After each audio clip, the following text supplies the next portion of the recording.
कोटा दुनिया का शायद इकलौता शहर है जहां 13 साल से लेकर 20 साल की उम्र के लगभग 3.25 लाख छात्र रहते हैं।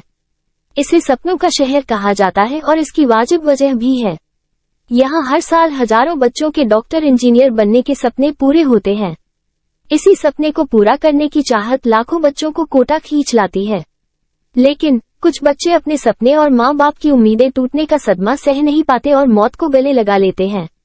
एक्सपर्ट्स का कहना है कि अगर छात्रों को खुदकुशी जैसा घातक कदम उठाने से रोकना है तो उसके लिए हर किसी को आगे आना होगा, फिर चाहे बात माँ बाप की हो या फिर कोचिंग संस्थान, हॉस्टल, पुलिस प्रशासन और सरकार की। अगर ये सभी लोग अपनी जिम्मेदारी ठीक तरह से निभाएं तो कोटा जीरो सुसाइड की ओर बढ़ सकता है। रिजल्ट नहीं, बच्चे की मेहनत भी देखे माँ बाप। अक्सर देखा जाता है कि माँ बाप ही बच्चों पर अच्छे नतीजों का बेवजह दबाव बनाते हैं। लेकिन मनोविज्ञान के जानकारों का कहना है कि पेरेंट्स को बच्चों से दोस्ताना व्यवहार रखना चाहिए ताकि वे अपने मन की बात बेझिझक बतला सके।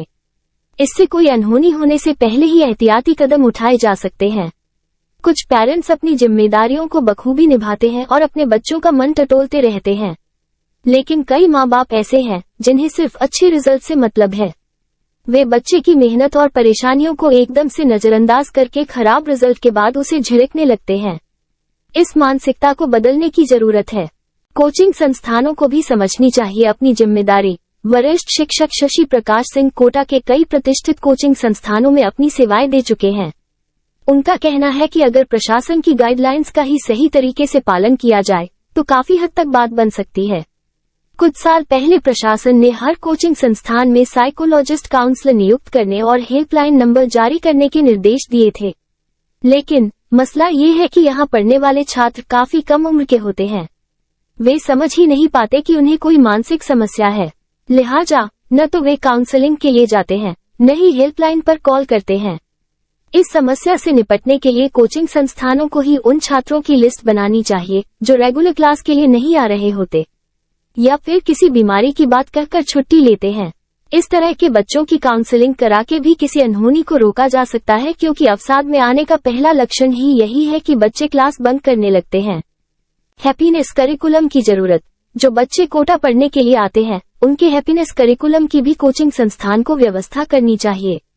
अगर किसी बच्चे में पढ़ाई के अतिरिक्त भी कोई प्रतिभा है तो उसे मंच देना चाहिए। सरकार को भी समय समय पर ऐसे कार्यक्रम कराने चाहिए जिससे बच्चों का स्वस्थ मनोरंजन हो और उनका तनाव दूर हो सके। क्या बच्चे अचानक उठाते हैं घातक कदम? ये बात हर किसी को समझनी चाहिए कि खुदकुशी जैसे कदम अचानक नहीं उठते। इसके लक्षण पहले से ही दिखने लगते हैं। वरिष्ठ न्यूरोसाइकाइट्रिस्ट डॉक्टर ML अग्रवाल कोटा में अवसादग्रस्त बच्चों के लिए एनजीओ चलाते हैं, होप सोसाइटी। डॉक्टर अग्रवाल बताते हैं, किसी भी बच्चे के साथ ऐसा नहीं होता कि अचानक उसके मन में खुदकुशी का ख्याल आए और वो फौरन खुदकुशी कर भी ले। अगर पेरेंट्स, कोचिंग संस्थान और हॉस्टल के लोग अवसाद के लक्षणों को समझे तो उन्हें पता चल सकता कि कोई बच्चा घातक कदम उठाने के बारे में सोच रहा है। इसके लिए सभी को ट्रेनिंग दिए जाने की जरूरत है। डॉक्टर अग्रवाल ने बताया कि हॉस्टल वाले एक बच्ची को हमारे पास लाए। वो आत्महत्या की कोशिश कर रही थी। बातचीत में पता चला कि वो बच्ची एक ही दिन पहले गुरुग्राम के एक साइकाइट्रिस्ट हॉस्पिटल से डिस्चार्ज हुई और अगले ही दिन माँ बाप ने उसे कोटा भेज दिया। इससे जाहिर होता है कि कई माँ बाप जानकर भी अनजान बनते हैं, जिसका नतीजा काफी घातक होता है। क्या बच्चे अचानक उठाते हैं घातक कदम? ये बात हर किसी को समझनी चाहिए कि खुदकुशी जैसे कदम अचानक नहीं उठते। इसके लक्षण पहले से ही दिखने लगते हैं। वरिष्ठ न्यूरोसाइकाइट्रिस्ट डॉक्टर ML अग्रवाल कोटा में अवसादग्रस्त बच्चों के लिए एनजीओ चलाते हैं, होप सोसाइटी। डॉक्टर अग्रवाल बताते हैं, किसी भी बच्चे के साथ ऐसा नहीं होता कि अचानक उसके मन में खुदकुशी का ख्याल आए और वो फौरन खुदकुशी कर भी ले। अगर पेरेंट्स, कोचिंग संस्थान और हॉस्टल के लोग अवसाद के लक्षणों को समझे तो उन्हें पता चल सकता कि कोई बच्चा घातक कदम उठाने के बारे में सोच रहा है। इसके लिए सभी को ट्रेनिंग दिए जाने की जरूरत है। डॉक्टर अग्रवाल ने बताया कि हॉस्टल वाले एक बच्ची को हमारे पास लाए। वो आत्महत्या की कोशिश कर रही थी। बातचीत में पता चला कि वो बच्ची एक ही दिन पहले गुरुग्राम के एक साइकाइट्रिस्ट हॉस्पिटल से डिस्चार्ज हुई और अगले ही दिन माँ बाप ने उसे कोटा भेज दिया।